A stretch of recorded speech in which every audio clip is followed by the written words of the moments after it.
Welcome to the Rim Break Rodeo. We hope this video helps. You start by confirming the file type and making a backup. This protects your content. Open the document in the Word desktop app because web editors hide conversion tools. Once done, click File then Info to see Compatibility Mode details.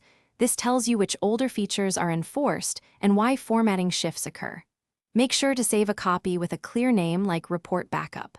Docx before proceeding, so you can revert if conversion changes layout or macros unexpectedly. You now convert and inspect the document.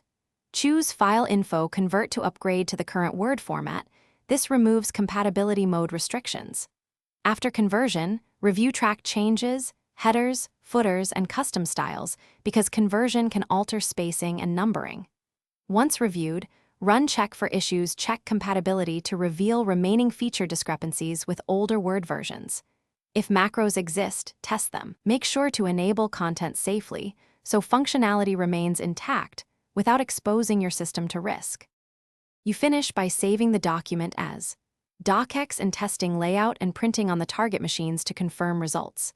If something looks wrong, revert to your backup and make incremental style fixes. Change one setting, then recheck, so you can isolate the cause. If conversion fails or Word behaves oddly, restart Word in safe mode and rerun the compatibility checker. This helps identify add-ins or template conflicts. Finally, ensure recipients use updated Word or export to PDF for stable sharing when necessary. Thanks for watching. Consider subscribing if we helped you.